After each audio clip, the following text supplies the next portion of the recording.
and cut it off because it just burst open.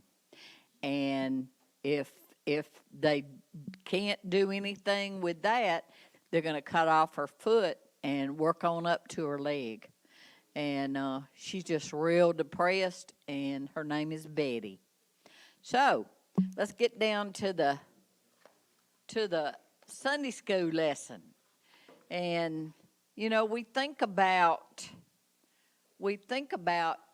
Jesus, all he went through on the cross and before the cross, and then to go to the cross was bad. But we don't think about the emotional part. You know, he was betrayed, he was by himself, he was alone. He stood there alone with the accusers. And we think about, you know, all those people just deserted him. And that's got to be a blow emotionally also.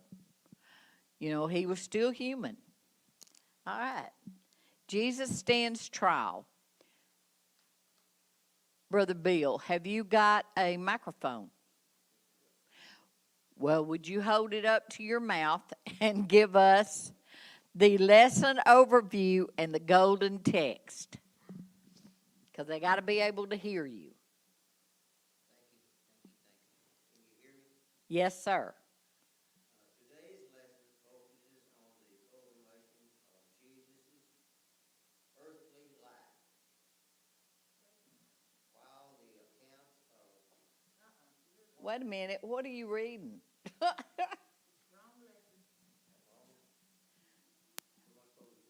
42, page 42. I did that one time.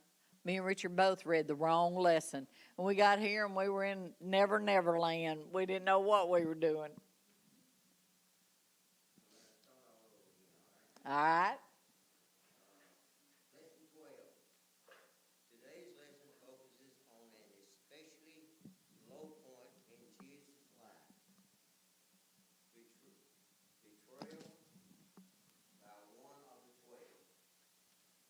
While Jesus was aware of his ultimate fate and the suffering he would endure, this act of betrayal must still have been proven to be a great discouragement to him. He had a rough road to travel. However, as dishearteningly as it must have been, the betrayal of Judas sets in motion what would be the most significant event ever to take place with the respect of the redemption of mankind, the death and resurrection of Christ. While we often focus on Christ's suffering in terms of his crucifixion, we will see that his suffering starts with the crucifixion itself and included betrayal, ridicule, beating, and Peter's denial, all of which Jesus suffered on our behalf. Amen. Golden text, 14:60 and 61. The high priest stood up in the midst and asked Jesus, saying, Answerest thou nothing? What is it which these witnesses against thee? But he held his peace and answered nothing.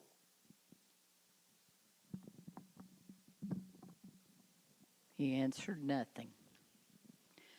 Betrayed and arrested. And I guess we all have heard the story of when Jesus was arrested. But how would you feel if someone close to you betrayed you and their betrayal caused you to suffer greatly? The emotional struggle Christ faced near the end of his ministry, this was what he looked at. All these guys that sat around the fire at night, that traveled with him all day, they ran off and left him there all by himself. It's not easy. It's not easy to feel like somebody talks about you, especially a friend. What if you had a friend that betrayed you? We often focus upon the crucifixion when we think of the suffering of Jesus, but we can see that there was a great deal more to the suffering. The deep emotional suffering Jesus had to endure. And we see this in the fact that it said he stood there alone. And how about all the thousands that he fed, that he healed? And then they wanted to crucify him. They said if everything had written down that he done, the books couldn't contain it. Right. All right.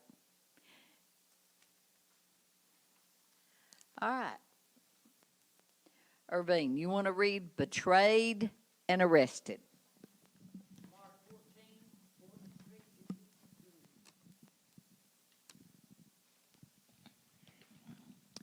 Immediately while he yet spake, Judas cometh Judas, one of the 12, and with him a great multitude with swords and staves, from the chief priests and the scribes and the elders. And he that betrayed him had given them a token, saying, Whomsoever I shall kiss, that same is he. Take him and lead him away safely. And as soon as he was come, he goeth straightway to him and saith, Master, Master, and kissed him. And they laid their hands on him and took him. Judas, one of the 12 disciples, chosen to follow Jesus throughout his early ministry, has arranged with the religious leaders to betray Jesus. And he now leads a contingent of men carrying clubs and swords who intend to arrest him. Judas has arranged to kiss Jesus to identify him to the posse. The sign given for Jesus' betrayal is supposed to represent love and affection, yet here, far from any form of love for Jesus, a kiss sets in motion the beginning of his suffering and ultimately his crucifixion. Following Judas' kiss of betrayal, Jesus, having been identified to the mob accompanying Judas, is ceased. Ironically, just a few verses earlier, his disciples are shown to have been unable even to stay awake and pray with Jesus during his time of need. But now they appear so committed to him that one draws a sword in order to protect him from his captors. John identifies the disciple who yielded the sword as Peter. In another point of bitter irony, Mark mentions that following Peter's bold action, they all forsook him and fled. One moment, heroic measures are taken to defend Jesus, and then, without any mention of why, Jesus is left standing alone to face his captors. The fear and cowardice of those who flee is heightened by Mark's mention of one who is so afraid that when he is being seized, he managed to pull away but loses his garment and runs away naked.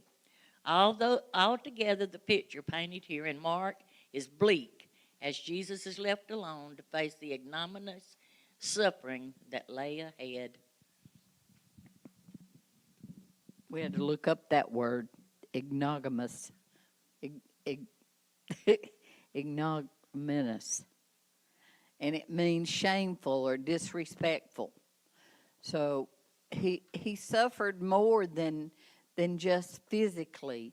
He suffered emotionally also. It just, when you think about it, when you think about all he went through, it is very humbling for us, or it should be, because we want him to be, no, we want to be more to him, but we couldn't be any more. I mean, how many people do you know would die for you? Probably a mother. A mother would die for its child, or would have. May not now. Jesus' expression of love for the Father and for his followers is demonstrated by his willingness to fulfill the Father's plan, the path laid down for him by the Father. You know, he did say when he was praying in Gethsemane, he said, you know, let this cup pass from me if it's be your will. But it wasn't God's will, because that's why he was sent. A path that would ultimately lead to the redemption of mankind. And that was the whole plan from the beginning, was how can we make this a saving grace for us? And that's what he did. He said, well, I'll send my son. His willingness to suffer on our behalf in fulfillment of God's plan should serve as a model for our own lives and service, both to God and to others. So his example for us is laid out, and this is what he expects from us, is faithfulness to do God's will and take care of other people. You know, he prayed for 3 solid hours for that to pass Yeah, in the Garden of Gethsemane. His disciples were supposed to be watching for him because he knew that his enemies were after him. He told them, he said, you stay here and watch for me, and I'm going over here and pray for an hour. He did. Come back to them, and they were all asleep. He woke them up, said, why couldn't you just watch for me just 1 hour? But he went back again, prayed another hour, and did the same thing. And the third hour he came out, he said, you just might as well sleep on. It's happening right now. They were waiting on him. yeah. Sometimes I think Jesus did have a change of heart, I think, because he did go back and tried to give the money back. He said, you know, I've spilled innocent blood. And he knew it. He knew it then. But why didn't he know that beforehand? But that wasn't in the plan. So, I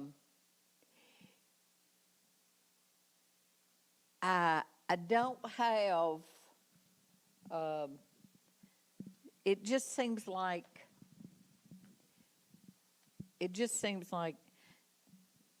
Jesus, I don't know. He could have called down angels. He could have got out of it. He could have walked away. But he didn't. He did all this for us. He had to follow the prophecy. Yeah, he had to follow the plan, didn't he? Yes. And it's just like God had a plan for him, and he has one for us. Each one of us, we have a plan for our life if we stay in God's will.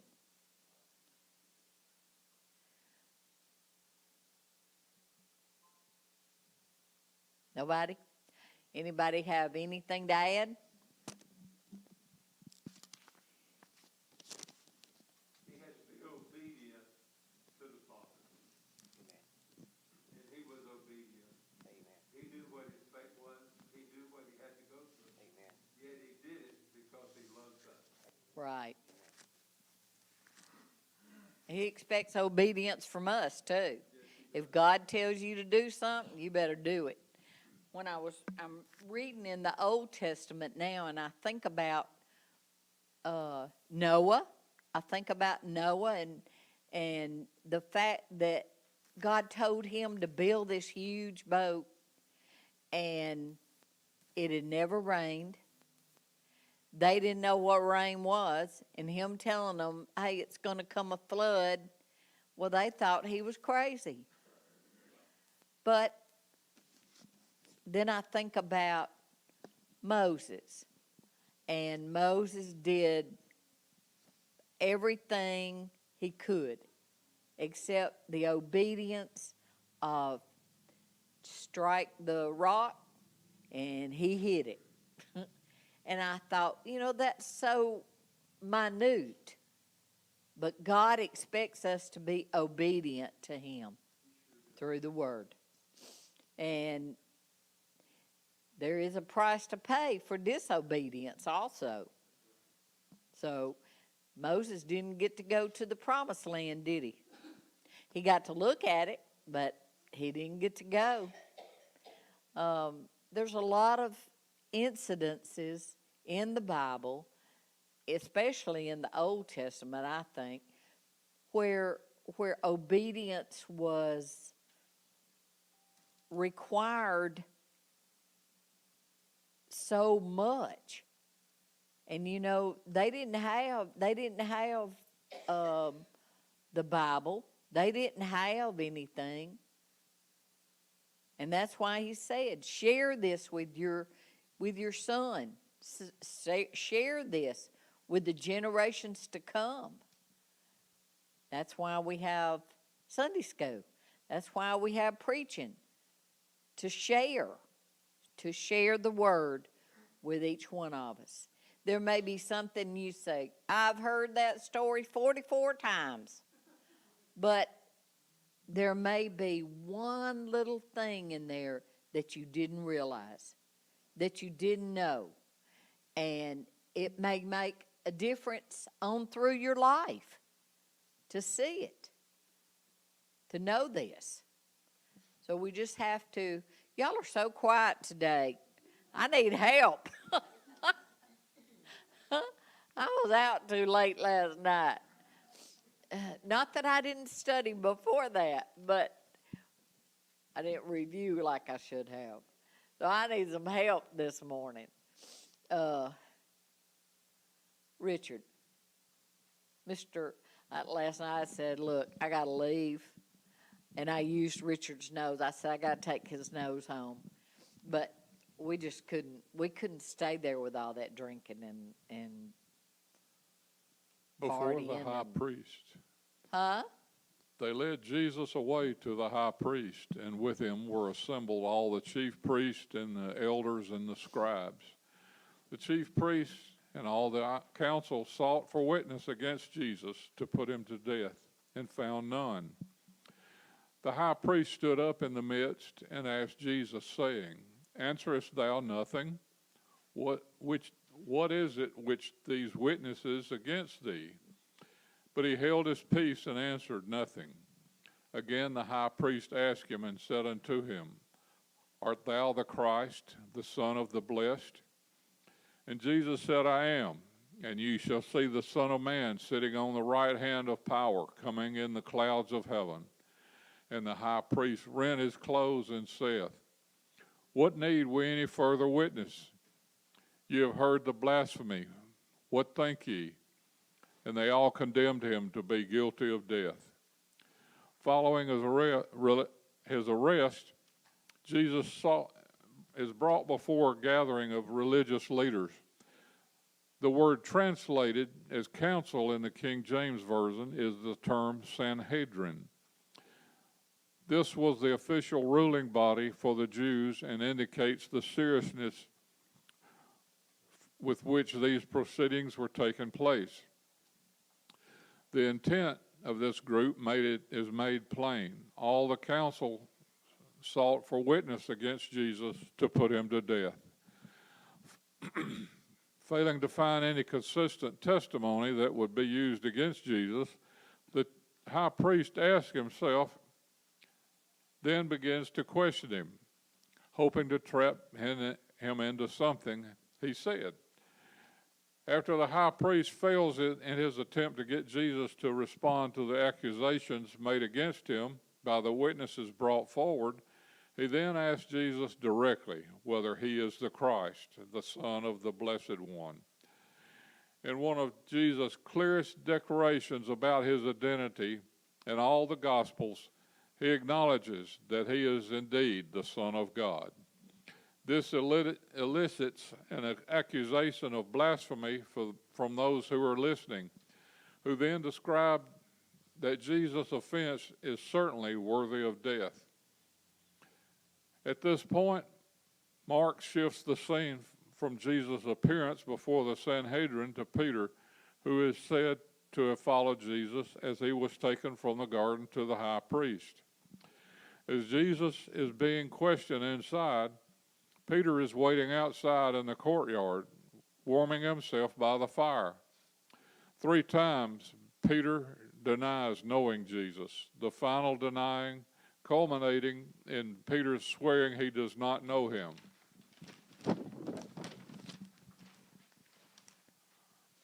After this third denial, Peter hears the rooster crow and remembers the words of Jesus regarding his denial, and then begins to weep.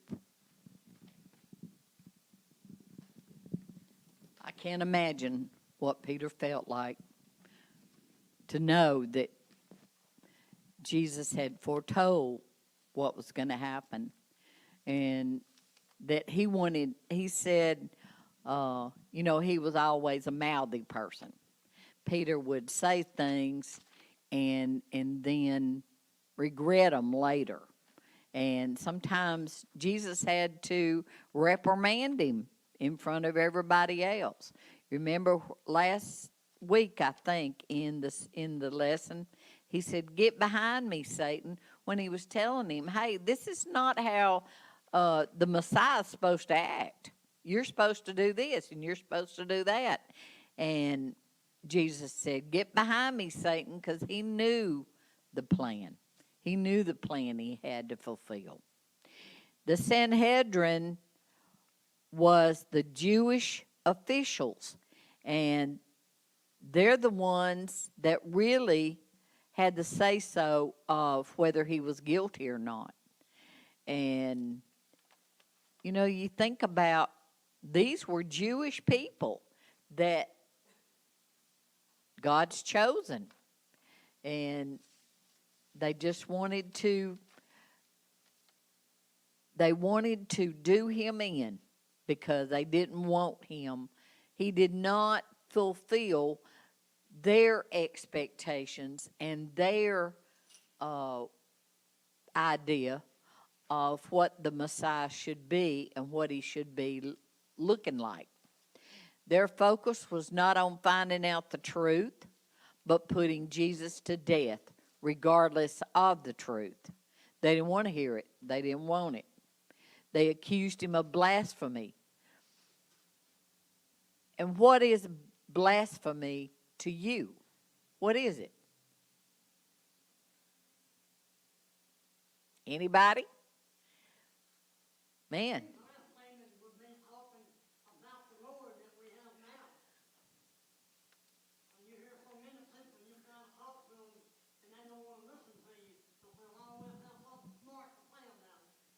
Right, right. And it's not, it's easy now to go to heaven. We don't have to get crucified before we get there now. Right. All we have to do is just get on our knees and tell Jesus, tell him that we're a sinner. He already knows we're a sinner. Just tell him that we are a sinner and we want to turn our life around to him. Right. That's all. It's that easy, but it's so hard for people to understand it or they don't want to. Do you think it's hard because they think their life will have to change and they're not willing to give it up? Well, sure it is. I was the same way. Right, I give up the things I was doing. right. We think when we're sinners, we're having all the fun. But, Christians have fun too. I have more fun now than I did back when I was a sinner.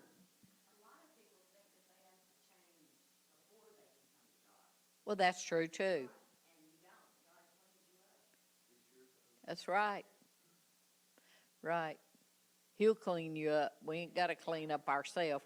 In fact, we couldn't make ourselves good enough or holy enough. We need him. We need him to change us. And that's why we come to him, because we're fed up with what we are and what the life we're leading, and we say, hey, we're tired of this. We want you. We want you to guide our life. We want you to be all that is. We want that abundant life. Right. But you know, a lot of people think they can. They think that they can change the way they're living, but it turns out to be a temporary thing because we can't.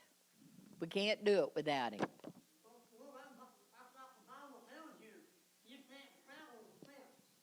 You got to live on one side or the other. Right. Right. And there's a sign on a church that I saw, and it said that we are the only Bible they see. So it's how we act and how we share, how we witness. Ma'am? They was looking at Jesus as man. They wasn't, because he was,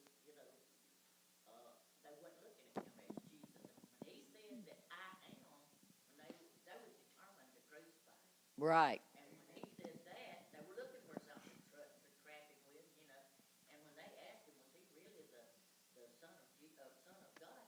He says, I am. Well, they thought that was blasphemy because they was looking at it like I'd say, I'm the son of God, which I am by the word and by the blood.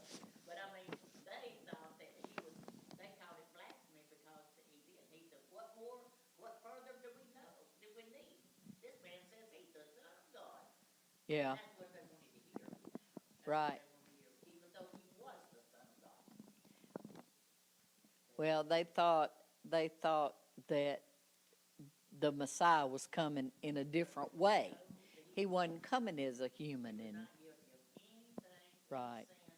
He's the only one that never sinned. Right. Right. He did it all for us. Yes, he did. It's important that although they deemed Jesus to be worthy of death, they themselves do not carry out this sentence. They sent him to Pilate because the Jews did not have the power to carry out capital punishment. Even though they say that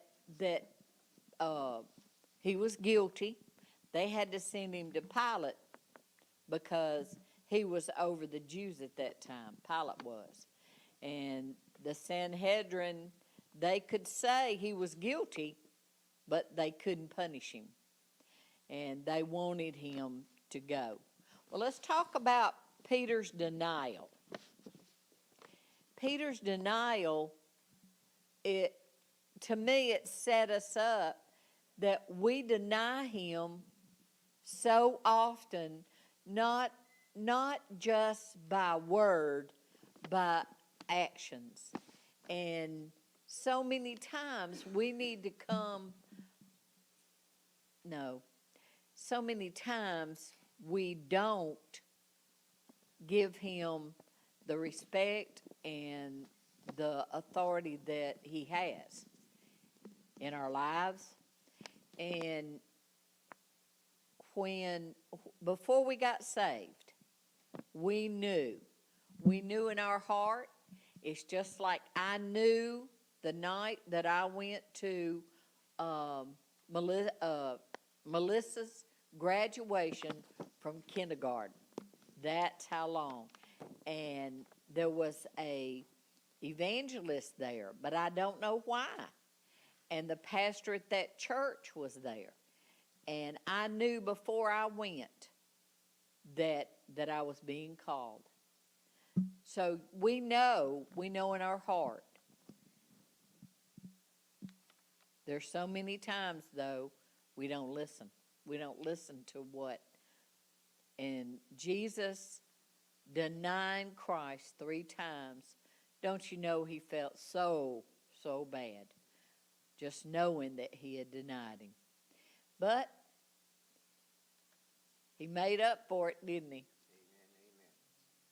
He went out and he was stronger than ever, especially after the Holy Ghost came down on them. They went out and they were empowered, and they went out and they were consumed with the fact that they had to share this good news. Jesus does not fit their preconceived ideas, and that's why I think that they didn't see him as the Messiah, was simply because he was this man standing there.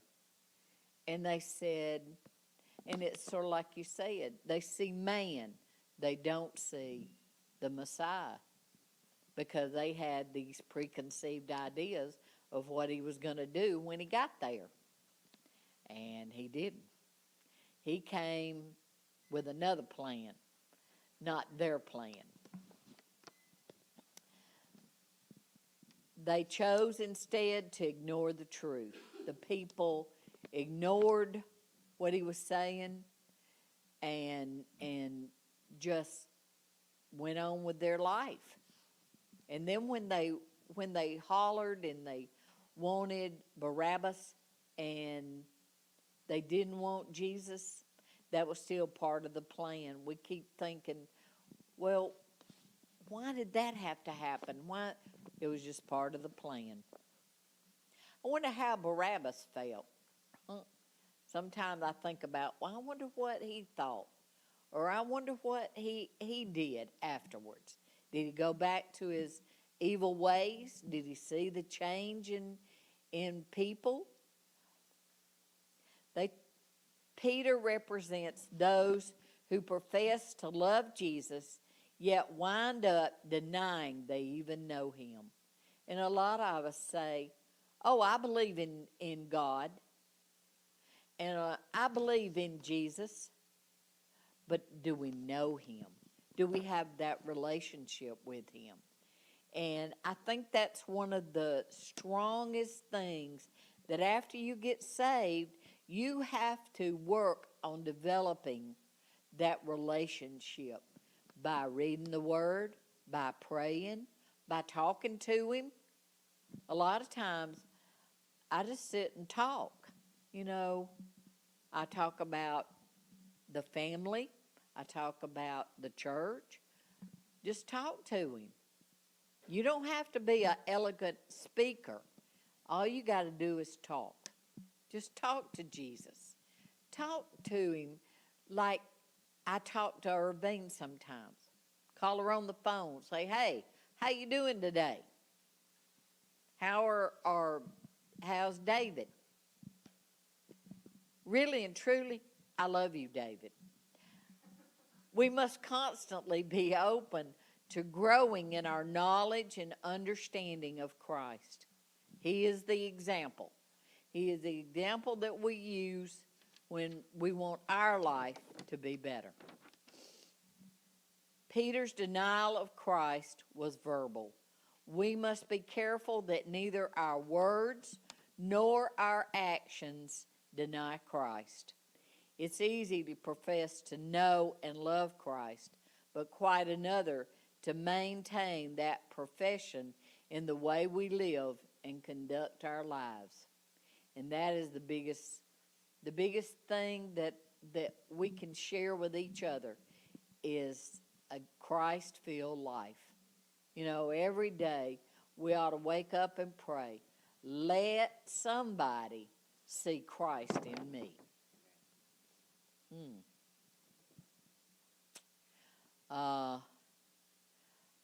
Well, Jesus is brought before Pilate now, and we'll see what Pilate says. Before Pilate, who has a microphone? Nita? Betrayal of Jesus continues as the Sanhedrin now chooses to deliver him over to Pilate for judgment. Just as Judas, one of Jesus' chosen disciples, betrayed Jesus to the religious leaders, so now Jesus is betrayed once again. The religious leaders of Israel, those charged with caring for the spiritual condition of the people, failed to recognize God as he has dwelt among them in the person of his Son. Instead of giving him the honor he is due, they condemned Jesus, accusing him of blasphemy and handing him over to Pilate. Once Jesus is handed over, Pilate asked Jesus if he is the King of the Jews. This question indicates the official charge suggested by the religious leaders was that Jesus claimed kingship over the Jews. The reason the Jewish leaders would make this charge is that proclamation of himself as king, and therefore standing against Roman rule would be perceived as a threat worthy of execution. Jesus' response to Pilate's question appears cryptic. He simply answers, "Thou sayest it." Jesus did in fact see himself as King of the Jews, but it was a different concept of kingship than what Pilate had in mind. Mark cites a custom on the part of Pilate to release once each year a prisoner of the Jews' choosing. Mark indicates Pilate's quandary with regard to Jesus. The crowd has asked for the release of Barabbas, a known murderer. Now Pilate asks what should be done with Jesus. The crowd calls for his crucifixion, leading Pilate to ask why such a severe punishment is called for, since it appears Jesus has done nothing worthy of such a judgment. The crowd, however, demonstrating no concern for facts at this point, simply continues to shout for his crucifixion, to which Pilate ultimately agrees.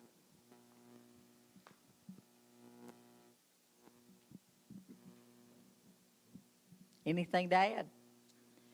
When he said, "Thou sayest it," there are three possible ways this can be taken. You know, that's a kind of a different thing to say. Well, thou sayest it? Yeah. First, it could be seen as a denial, as if to say, that's what you're saying, implying that Jesus himself had made no such claim. But he did. He did. He told him, "I am." Second, it could be taken as intentionally ambiguous, neither denying nor making a positive statement. He didn't claim it. Finally, it could be taken as a confirmation of the question, meaning that Jesus did in fact himself proclaim himself to be the King of the Jews. Different concepts of kingship than what Pilate had in mind. They still were not looking for him to be a king because they had a preconceived idea of what a king was. You know, he didn't wear a crown. He did eventually, but it was a crown of thorns. He didn't have a beautiful robe. No, they cast lots for it when he was dying. The account of Jesus' betrayal is once again displayed.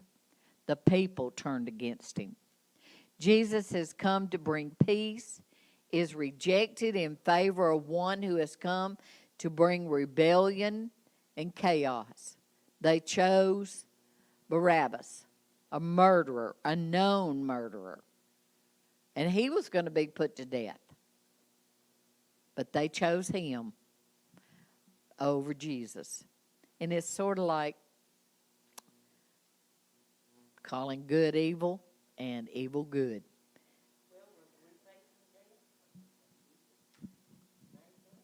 Yes, we were. Yes, we were. Yes, we were. Jesus had done nothing worthy of such a judgment. He was innocent.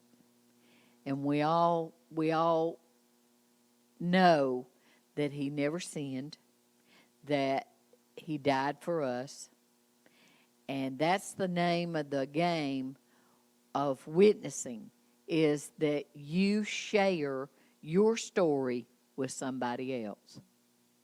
Jesus is died for us. We were sinners, and he rose again after the third day, just like he said he would. In Romans 10:2, Paul makes a reference of, "For I can testify about them that are zealous for God, but their zeal is not based on knowledge." They're real zealous, but they don't have any knowledge. And that's why he stresses in there that we should have knowledge. Since they did not know the righteousness that comes from God and sought to establish their own, they did not submit to God's righteousness. And it's like the Pharisees made up their own rules. They had rules about everything. You could never, ever follow all the rules that they had made up. Wasn't just to bring goodness, but it was to empower them. They said, "Hey, we're all that and a loaf of bread." They would go out but they didn't take care of their widows, orphans, and they didn't share like they. Right. They didn't do them. They just made them up. Huh. Yeah. And then they condemned them if they didn't follow their rules. Not God's rules, but their rules. Their lack of knowledge put them at odds with the very God they pretended to be serving. And they did profess, and they would get all dressed up, and they would walk around real self-serving, if you want to call it that. They were all about theirself, and they puffed theirself up, and they didn't like Jesus because he was a humble man. He wasn't all puffed up like they were. Importance placed upon actually knowing God and not just responding emotionally to what we believe about him. And when I read that, I thought, a lot of people get caught up in the emotionalism, but they need to study, have knowledge, be that informed person, and put Jesus first in their life. And when you do that, then things will work out like they're supposed to. You will have that abundant life.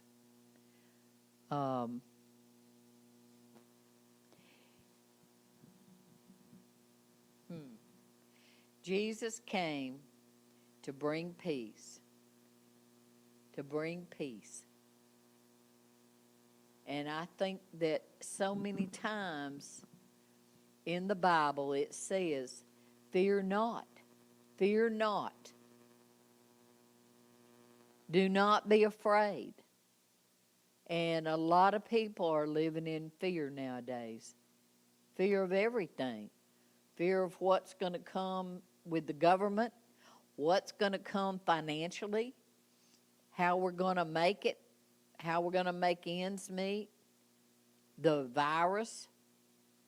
And we just live, and God did not give us a spirit of fear. In 2 Timothy it told us that he didn't give us a spirit of fear. So we just can't live afraid of tomorrow, because tomorrow will take care of itself. That's my soap opera for today. They was trying to do away with him then, and they're still trying to do away with him today. Yeah. And the, Doing everything that they can to take him out of everything they can. right, Because well, it's just the Lord that's still holding this thing together. It's just God, and they think that they'll be all right if they get God out of it, but it won't, because it's gonna end. right, right. God's gonna take his children home, and the rest is gonna be left here, In all this evil.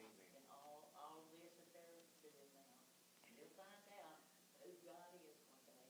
Every knee will bow, Right. every tongue shall confess that Jesus Yes, it will. Lord, for the good, to the glory of God. Yes, it will. Thank you. Thank you.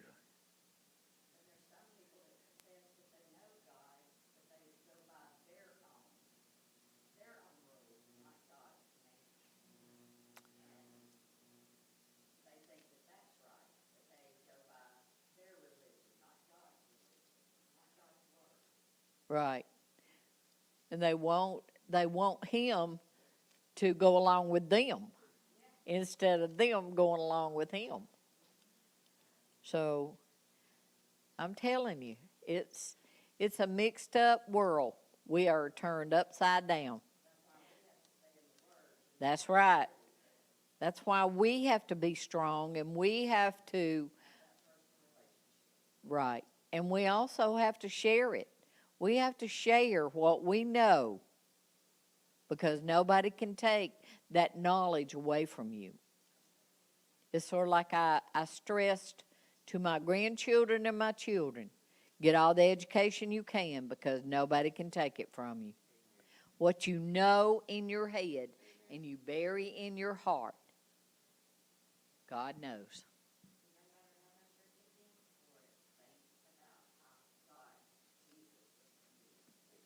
Yes, he was.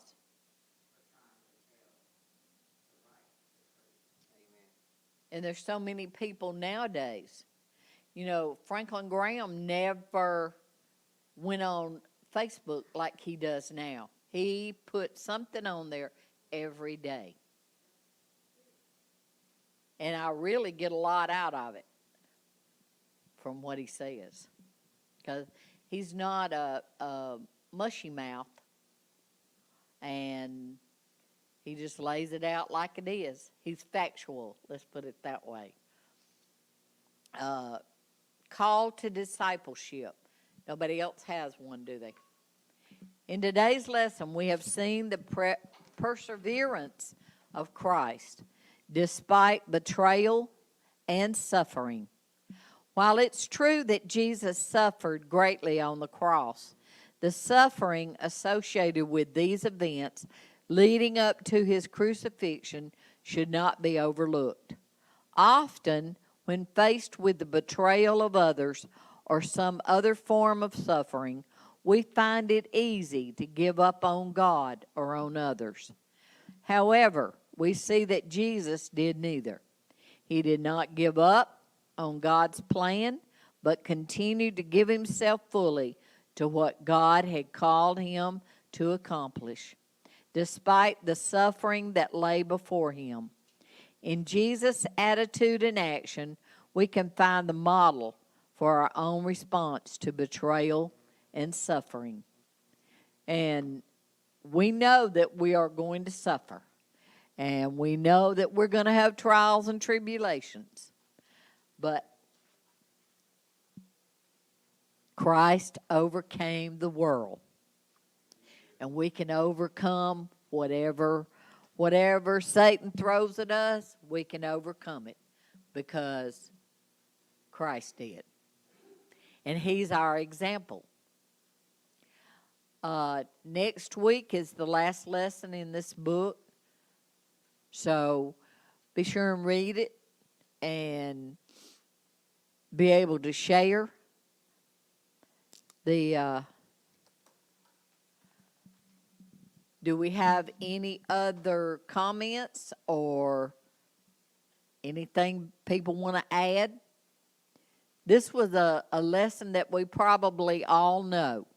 We probably know about the betrayal of Jesus. But sometimes you can see it from another point of view. And just add something. It adds something that you hadn't thought about.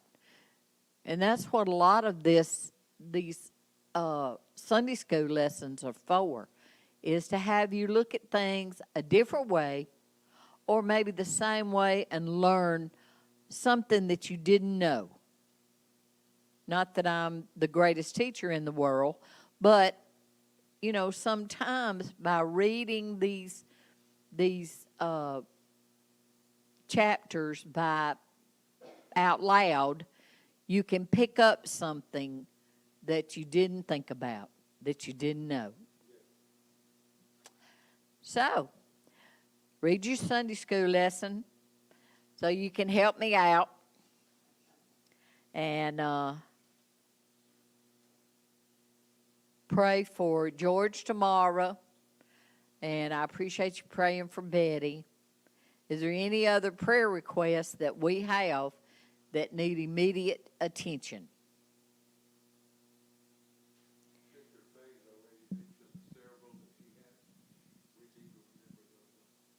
Yes.